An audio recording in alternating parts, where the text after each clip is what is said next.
جی حضرت، آج ایک اہم موضوع پہ ہم آپ سے بات کرنے آئے ہیں۔ ان دنوں آپ کے بھی نالج میں ہوگا، ایک مسئلہ پورے ضلع میں یہ بات عام ہوتی جا رہی ہے کہ گاؤں گھر میں سے لے کے شہر تک ایک گروپ لون ہوتا ہے، جو ایک سوئم سیوی سنستھا اور کچھ بینک بھی گروپ لون دیتی ہیں عورتوں کو۔ تو اس گروپ لون کے نام پہ جو ہمیں جانکاری ملی ہے الگ الگ جگہوں سے، وہ مہیلاؤں کا شوشن کیا جا رہا ہے۔ اس کے بارے میں آپ کیا کہنا چاہیں گے؟ بسم اللہ الرحمن الرحیم۔ اللہ تبارک تعالیٰ نے ارشاد فرمایا، نحن قسمنا بینہم معیشتہم فی الحیات الدنیا۔ ہم نے انسان کی معیشت کو دنیاوی زندگی میں تقسیم کر رکھا ہے، بانٹ رکھا ہے۔ کسی کو ہم نے امیر بنایا، کسی کو غریب بنایا، اور یہی امیری اور غریبی دراصل ہمارا امتحان لیتی ہے۔ امیری میں ہم ایسا نشے میں چور نہ ہو جائیں کہ ہم اللہ کی نافرمانی کرنے لگیں، اور غریبی میں ہم اتنے لاچار اور مجبور نہ ہو جائیں کہ اللہ تعالیٰ کی نافرمانی کے راستے پر ہم چل کر کے اپنی معیشت تلاش کریں۔ ان دونوں کے درمیان کنٹرول سے رہنا، خوشی کی حالت میں بھی، غم کی حالت میں بھی، دولت کی حالت میں بھی، غربت کی حالت میں بھی اللہ کی مرضی پر چلتے رہنا کسی کا مسلمان کو حکم دیا گیا ہے۔ جہاں تک بات گروپ لون کی ہے، یہ گروپ لون کا جو سلسلہ چل رہا ہے وہ انتہائی تکلیف دہ ہے۔ سب سے پہلی بات آئی ہے اگر قرآن مجید میں، تو یہ سودی لین دین ہے، اور سودی لین دین کو قطعاً حرام کہا گیا ہے، اور حرام بھی ایسا حرام کہا گیا ہے گویا اللہ سے جنگ کر رہا ہے۔ جو انسان سودی پیسہ اٹھا کر وہ دنیاوی ترقی چاہتا ہے، وہ ہم یہ کہہ سکتے ہیں وہ اتنا بڑا بیوقوف ہے کہ جس اللہ کے ہاتھ میں ترقی ہے اس اللہ سے لڑائی مول لیتا ہے، جنگ کرتا ہے، اور پھر انسان ترقی کرنا چاہتا ہے۔ ظاہر سی بات ہے جو اللہ سے جنگ کرے کبھی بھی کامیاب نہیں ہو سکتا ہے۔ اس لیے سودی لین دین کو کسی حال میں برداشت نہیں کیا جا سکتا۔ آپ نے جو گروپ لون کی بات کی، بہت دل دہلا دینے والی بات ہے، ایک مسلمان کی غیرت کو چیلنج کرنے والی بات ہے۔ ہم نے دیکھا، اپنی نظروں سے دیکھا بعض گاؤں کے اندر کہ جب گروپ لون وصول کرنے والا آتا ہے، عموماً و نوعمر لوگ ہوتے ہیں، وہ جب آتے ہیں تو اس طرح ہڑکمپ مچ جاتی ہے علاقے میں، جیسے لگ رہا ہے کہ پولیس وارنٹ لے کر کے آ گئی ہو کسی کو گرفتار کرنے کے لیے۔ اب پھر وہاں پر مسلم عورتوں کو دائیں بائیں ادھر ادھر بھاگتے جب دیکھتے ہیں تو انسان کی چیخیں نکل جائے، غیرت مند انسان وہیں پر گڑ جائے، ایسی حالت ہوتی ہے مسلم عورتوں کی بے عزتی دیکھنے کی۔ میں دو سوال سمجھنا چاہتا ہوں کہ ایسے حالات دو وجہوں سے پیدا ہو سکتے ہیں، ایک ضرورت، دوسرا شوق، دونوں حالات ہے۔ اس دونوں میں آپ اپنی بیان دیجیے کہ ضرورت جب انسان کی ہوتی ہے تو لوگ سودی بیاجی کی طرف بڑھتے ہیں، اس کی کیا شکل ہونی چاہیے۔ شوق اگر کوئی کر رہے ہیں تو یہ ہم بھی مانتے ہیں کہ وہ شوق سے اگر کوئی سود لیتے ہیں تو وہ غلط ہے، لیکن ضرورت پر آپ اپنی بیان دیجیے تاکہ لوگ سمجھ سکے کہ اپنی ضرورتوں کو پورا کہاں سے کریں۔ بہت اچھا سوال کیا آپ نے۔ اسلام دین فطرت ہے، اور اسلام انسان کی کسی ضرورت کو پامال نہیں کرتا ہے، بشرطے کہ وہ واقعی ضرورت ہو۔ لیکن جب انسان نے اپنے شوق کو ضرورت بنا لیا کہ سب کے گھر میں ٹائلس ہے، ہمارے گھر میں بھی ٹائلس لگنا ضروری ہے، سب کے پاس اس طرح کا فرنیچر ہے، ہمارے پاس بھی ایسا فرنیچر ہونا ضروری ہے، سب کا گھر پختہ بن گیا، میرا گھر بھی پختہ بننا ضروری ہے، تو اب اس کو آپ کہہ لیجئے گا ضرورت کم ہے، شوق زیادہ ہے۔ اور ایسے وقت میں یہ جو عورتیں گروپ لون لیتی ہیں، اس کی قطعاً اجازت نہیں دی جا سکتی ہے۔ سود لینا اور دینا دونوں حرام ہیں۔ پیسہ کسی کو دے کر کے سود لینا کسی حال میں جائز نہیں ہے، لیکن مجبوری کی حالت میں کسی آدمی سے پیسہ لے کر کے اس کو سود دینا جائز ہے، لیکن یہ مجبوری کیسی ہوگی اس کو طے کرنا ہوگا، ورنہ ایک انسان کے ناک کی پھنسی بھی سب سے بڑی بیماری محسوس ہوتی ہے۔ لہٰذا وہ طے نہیں کر سکتا ہے کہ یہ واقعی مجبوری ہے یا ہمارا شوق ہے، یا مجبوری ہے تو کس درجے کی مجبوری ہے۔ اب اس کو آپ ایک مثال سے سمجھ سکتے ہیں، کس مجبوری میں انسان سودی قرض لے سکتا ہے، لون لے سکتا ہے، اس کو بہت آسانی سے سمجھ سکتے ہیں۔ قرآن مجید میں کہا گیا ہے جو انسان بھوکا ہو، دانے دانے کو ترس رہا ہو، کھانے کے لیے کچھ نہ ہو، اگر کچھ نہ کھائے تو مر جائے گا، ایسی حالت میں مردار کھانا اس کے لیے جائز ہے۔ اب ایسی حالت جب انسان کی ہو جائے تب بھی انسان، غیرت مند انسان، مر جانا گوارا کرتا ہے لیکن مردار کھانا گوارا نہیں کرتا ہے۔ کیا لون لینے والے اس مجبوری میں پہنچ جاتے ہیں کہ ان کو لین لینے کی ضرورت پڑے؟ اور اگر ایسی مجبوری ہے تو لکھ کر کے دیں اپنی مجبوری۔ دارالافتاء یہاں کھلے ہوئے ہیں، اس دارالافتاء کے اندر علماء فتویٰ دیں گے کہ آپ کے لیے جو حالت ہے آپ کی، اس حالت میں آپ کے لیے سودی قرض لینا، لون لینا جائز ہے، لیکن اپنے شوق کو ضرورت بنانا کسی حال میں جائز نہیں۔ میں اس میں ایک دوسری بات جوڑنا چاہوں گا، جی اگر لون لینے کی ضرورت بھی پڑ جائے تو سوال یہ ہے کہ یہ لون کوئی مرد لے گا یا عورت لے گی؟ اللہ نے مرد کو قوام بنایا ہے، مرد کو ذمہ دار بنایا لیکن ہے۔ اس کی ایک وجہ ہم کو سمجھ میں آ رہی ہے کہ کچھ ایسی سے اسے ہم سے بھی سوچتے ہیں، ان کے لیے شرائط ہوتے ہیں کہ عورتوں کو ہی دیا جائے گا، اس لیے وہاں مجبوری ہے۔ جیسے ہم آپ سے سمجھنا چاہیں گے کہ کوئی آدمی بیمار ہے اور وہ اس پیسے کی کمی کی وجہ سے علاج نہیں کرا پا رہا ہے، تو مجھے بتائیے کیا اس کا سود لے کر کے علاج کرانا درست ہے یا نہیں؟ میرے پاس اگر کھانے کے لیے نہیں ہے اور میں مر رہا ہوں تو کیا میرے لیے ڈائریکٹ آپشن ہے کہ میں مردار کھا جاؤں، یا کچھ اس وقت تک کوشش کروں کہ کب تک کسی سے قرض مل جائے، کسی سے کوئی سامان مل جائے کھانے کا؟ اس میں آدمی کتنی کوشش کرے گا اس کے بعد قدار کھائے گا۔ یہ اگر غور کیجئے تو آپ کو اندازہ ہو جائے گا کہ بیماری کی حالت میں بھی کتنا لوگوں سے تعاون لینے کی کوشش کرے گا اور نہ ملنے پر قرض لے سکتا ہے۔ اس لیے اس کا ایک ہی جواب صرف یہ ہے، اس کی اتنی تفصیلات میں جائیں گے تو بہت لمبی بات ہو جائے گی، صرف اس کا ایک جواب یہ ہے، آپ کی مجبوری جو ہے اس کو لکھ کر کے دارالافتاء میں دیجئے۔ اگر شرعی زندگی گزارنا چاہتے ہیں، اللہ کے احکام کے مطابق زندگی گزارنا چاہتے ہیں، اللہ سے جنگ مول لینا نہیں چاہتے ہیں، تو آپ کے لیے ضروری ہے کہ آپ لکھ کر کے دیجئے۔ علماء کرام فتویٰ کی شکل میں دیں گے کہ آپ کے لیے اس حالت میں لون لینا جائز ہے یا نہیں جائز ہے۔ میں جو بات کہہ رہا تھا وہ بھی بات بہت ہی قابل توجہ ہے کہ مرد کو اللہ نے قوام بنایا ہے، ذمہ دار بنایا۔ قرآن کا حکم ہے، الرجال قوامون علی النساء، مرد عورت کا ذمہ دار ہے۔ ذمہ داری کی دو وجہ بیان کی گئی، بما فضل اللہ بعضهم علی بعض، اللہ نے بعض کو بعض پر فضیلت دی، یعنی مرد کو فضیلت دی عورت پر، اس لیے وہ ذمہ دار ہے۔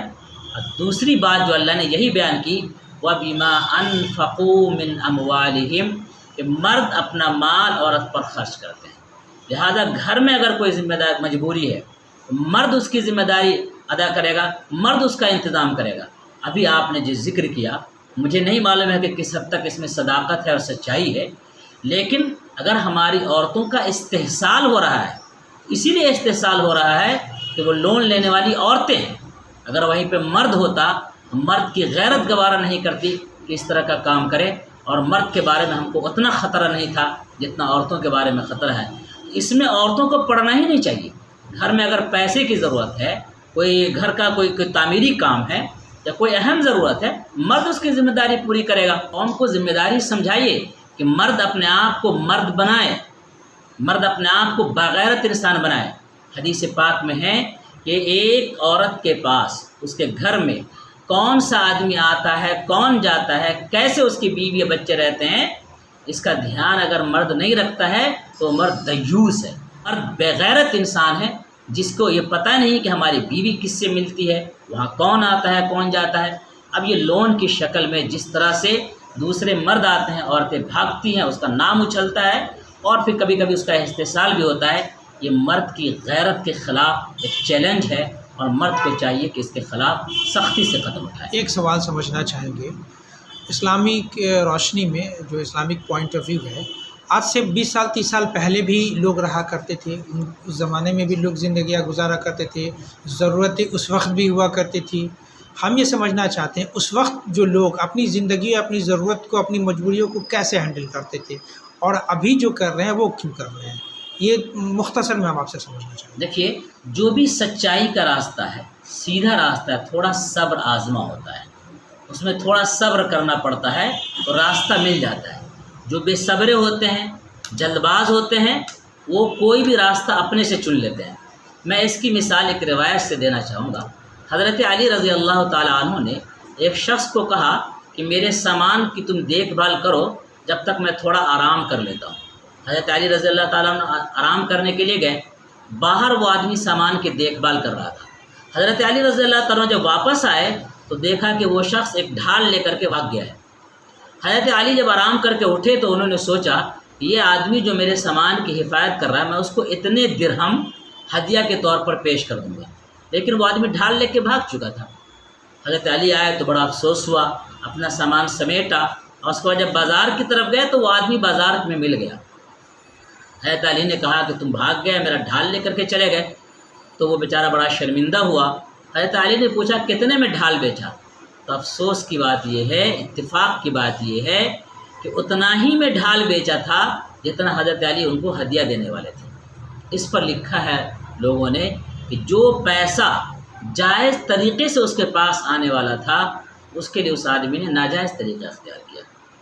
آپ کے پاس کوئی ضرورت ہے، تھوڑا صبر کر لیجئے، اللہ سے دعا کیجئے، دوست احباب سے اس کا ذکر کیجئے، تھوڑی تکلیف کے بعد انشاءاللہ اس مسئلے کا حل نکلے گا۔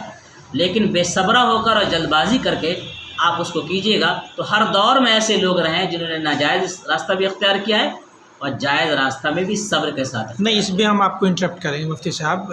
پہلے آج سے 25-30 سال کے پہلے کی زندگی کو ہم دیکھ لیں پلٹ کر کے، جتنے معاملات ابھی آ رہے ہیں سودی بیاجی کے عام ہونے کے، وہ 20-30 سال پہلے نہیں تھے۔ ہم کہنا یہ چاہ رہے ہیں کہ ضرورتیں اس وقت بھی ہوا کرتی تھی لوگوں کی، مجبوریاں اس وقت بھی ہوا کرتی تھی۔ اس زمانے کے لوگ اپنی مجبوریوں کو کیسے شارٹ آؤٹ کرتے تھے، اور ابھی جو کر رہے ہیں وہ کیوں کر رہے ہیں، ہم یہ سمجھنا چاہ رہے ہیں۔ اس میں ایک بات تو یہ تھی کہ پہلے لوگ ایک دوسرے کا خیال کرتے تھے، بالکل ہم وہی ایک دوسرے پر دھیان دیتے تھے، جی، پڑوسیوں کا خیال رکھتے تھے، جی، کسی بچی کی شادی ہوتی تو سب لوگ مل کے کھڑے ہو جاتے تو اس کا ساتھ دیتے تھے۔ جی، نتیجہ یہ ہوتا تھا کہ بڑے مسائل آپس میں ایک دوسرے کی سہمتی سے، سہیوگ سے، تعاون سے حل ہو جاتے تھے۔ وہ اب کیوں نہیں لیکن ہو یہ رہا؟ خود غرضی کی دنیا ہے، جی، خود غرضی بڑھتی جا رہی ہے، لوگ اپنے آپ میں جینا چاہتے ہیں اور لوگ دوسروں کا خیال رکھنا نہیں چاہتے ہیں۔ یہ پچھلے دور میں بھی رہا ہے، تھوڑا کم رہا ہے، اب بھی ہے، اب اس میں زیادتی آ گئی ہے۔ دوسری بات یہ ہے، نہیں میں آپ کہ سے جب اسی جواب کی روشنی میں ایک چیز سمجھنا چاہتے ہیں، تو کہیں نہ کہیں آپ یہ مان رہے ہیں کہ ہمارے سماج کا ایک بڑا طبقہ کہیں نہ کہیں وہ بھی اس سودی بیاجی کا ذمہ دار ہوتا ہے، اس نے لوگوں کی مدد کرنا بند کر دیا، لوگوں کا دیکھ بھال کرنا بند کر دیا، ان کی ضرورتوں کو دیکھنا بند کر دیا، یہ مانتے ہیں آپ اس بات کو؟ میں صرف یہی نہیں مانتا ہوں کہ ہمارے جو متمول طبقہ ہے، اہل ثروت طبقہ ہیں، انہوں نے، جو مالدار لوگ ہیں، انہوں نے غریبوں کا ساتھ نہیں دیا، یہ بھی ایک غلطی ہے۔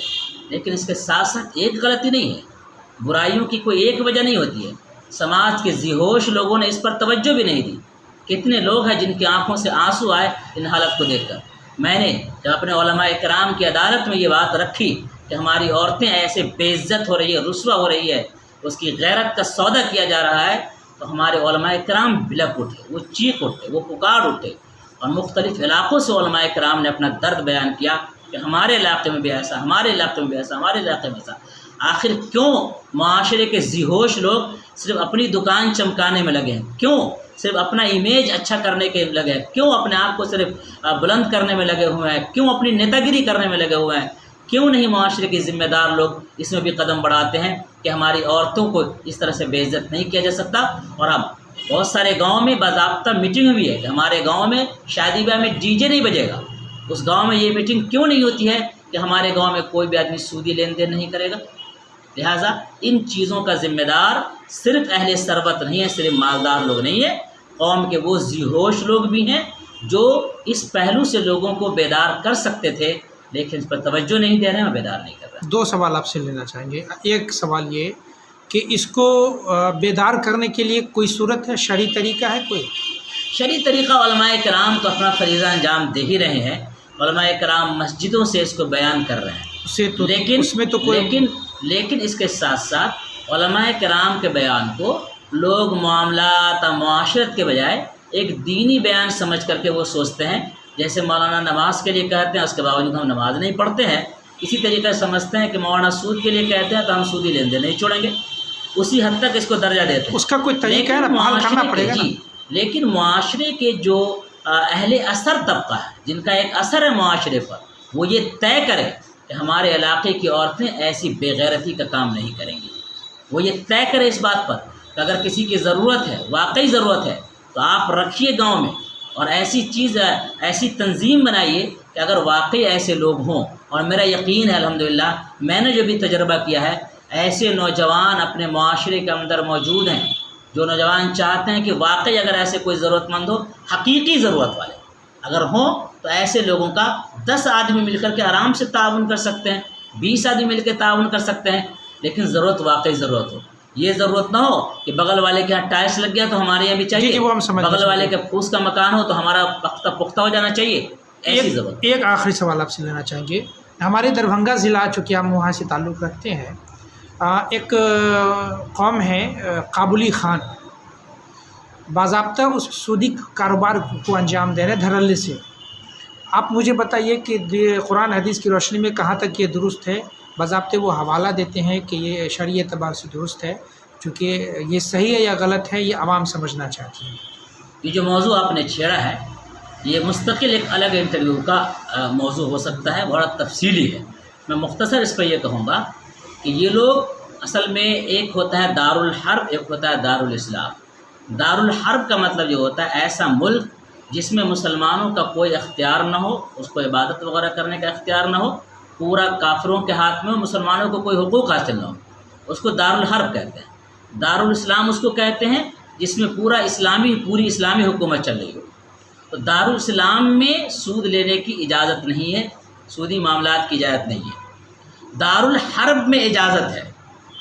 اب جو افغانستان والے، کابل والے اور دیگر علاقے والے، خود ہندوستان کے کچھ لوگ سمجھتے ہیں کہ ہندوستان میں سود لے سکتے ہیں اس لیے کہ یہ مسلم ملک نہیں ہے، تو یاد رکھنا چاہیے کہ ہندوستان اور ان جیسے زیادہ تر ممالک جو جمہوری ملک ہیں، یہ کسی ایک مذہب والے کا ملک نہیں ہے۔ جب کسی ایک مذہب والے کا ملک نہیں ہے تو اس میں ہم اسلامی احکام پر عمل کر سکتے ہیں، ہمارے حقوق ہیں، ہمارے اختیارات ہیں، ہم اپنے حقوق کے لیے سڑکوں پر چل سکتے ہیں، جا سکتے ہیں، احتجاج کر سکتے ہیں۔ اس کا مطلب یہ ہے کہ اس کو دارالحرب نہیں کہہ سکتے ہیں۔ دارالحرب میں جائز ہوتا ہے سود لینا، نہ کہ دارالاسلام میں یا کسی ایسے دار میں جس کو دارالاسلام دارالحرب کے بیچ میں رکھا گیا۔ اگر اس کو سود جائز قرار دیتے ہیں تو ایسے دارالحرب میں جنگ کرنا واجب ہوتا ہے، وہ کیوں نہیں کرتے ہیں؟ ایسے دارالحرب کو میں جہاں پر اسلام پر عمل کرنے کی اجازت نہیں ہوتی ہے، کیوں عمل کے لیے احتجاج کرتے ہیں؟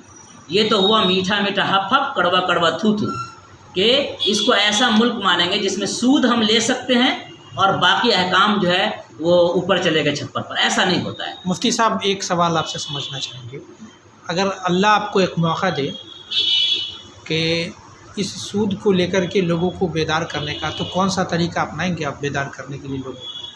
ظاہر سی بات ہے 2 طریقہ اپنایا جائے گا۔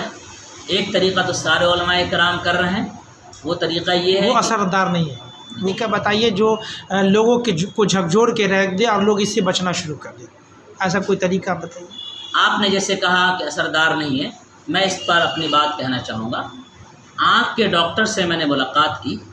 آنکھ کے ڈاکٹر کا کہنا ہے کہ آپ آنکھ کا علاج کیجیے گا، آنکھ کی روشنی بڑھ نہیں سکتی ہے، لیکن جتنا اگر صحیح سے علاج کیجیے گا تو جتنا پہ ہے اتنا پہ رک سکتی ہے۔ علماء کرام کے بیانات کا جو فائدہ آپ نہیں کہتے ہیں، یقیناً فائدہ ہے۔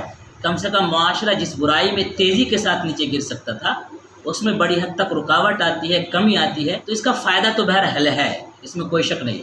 البتہ دوسرا یہ ہے کہ ہمارا جو معاشی معاملات ہیں ہمارے، وہ سارے اتھل پتھل ہیں۔ اپنی مرضی سے ہم زکوٰۃ نکالتے ہیں، کہیں بھی دے دیتے ہیں، اپنے مرضی سے ہم صدقہ کرتے ہیں، خیرات کر دیتے ہیں۔ ابھی ایک مدرسے والے نے کہا کہ ہمارے مدرسے کے اساتذہ کہتے ہیں کہ مولانا آپ بکرا بند کیجئے، تھوڑا سبزی وغیرہ کھلائیے۔ پتہ چلا وہاں پر بکرا دیے جا رہا ہے، اور پڑوس میں جو غریب آدمی پڑا ہوا ہے اس کو مہینوں گوشت کھانے کی توفیق نہیں ہوتی ہے۔ یہ جو معاشرے کی ناہمواری ہے وہ اس وجہ سے ہے کہ ہم معاشی تمام معاملات کو انفرادی طور پر حل کر رہے ہیں۔ اجتماعی طور پر ہندوستان کی بعض تنظیمیں ہیں جو الحمدللہ اجتماعی طور پر اس کام کو کر رہی ہے۔ ہم یہ کہتے ہیں کہ چلو آل انڈیا اجتماعی طور پر نہیں کیجیے، لیکن اپنے علاقے کے اعتبار سے تو کم اجتماعی نظام ایسا کرنا چاہیے کہ بھائی ہمارے فلاں بھائی کی کمی ہے تو ہمارے یہاں سے پورا ہو جائے۔ حدیث میں آتا ہے زکوٰۃ کے بارے میں، تُؤْخَذُ مِنْ أَغْنِيَائِهِمْ وَتُرَدُّ إِلَىٰ فُقَرَائِهِمْ۔ اس کا ترجمہ یہ ہے ان کے مالداروں سے لیا جائے، انہی کے غریبوں کو خرچ کر دیا جائے۔ لہذا یہ کرنا چاہیے ہر علاقے میں۔ علماء اور اہل دانش، وہاں کے بااثر لوگ جو ذمہ دار لوگ ہیں، ان کو یہ جمع کر کے کہنا چاہیے کہ ہمارے گاؤں میں کون کون ایسے مجبور لوگ ہیں جن کی مجبوری پر تعاون کیا جا سکتا ہے، اور ایسے وقت میں سارے لوگ اپنا تعاون یہاں پہ جمع کریں اور ان کو ادا کر دیں، تو ایک بڑا مسئلہ حل ہو جائے گا۔ میں یہ نہیں کہتا ہوں کہ 100% حل ہو جائے گا، لیکن اس پر پہل کرنے کی ضرورت ہے۔ پہل کریں گے تو بوند بوند کر کے تالاب بھرتا ہے، دھیرے دھیرے انشاءاللہ یہ برائی بھی انشاءاللہ جڑ سے ختم ہوگی۔ کیا نام ہوا آپ کا؟ میرا نام آفتاب عالم غازی ہے، میں معہد الطیبات کا بانی و ناظم۔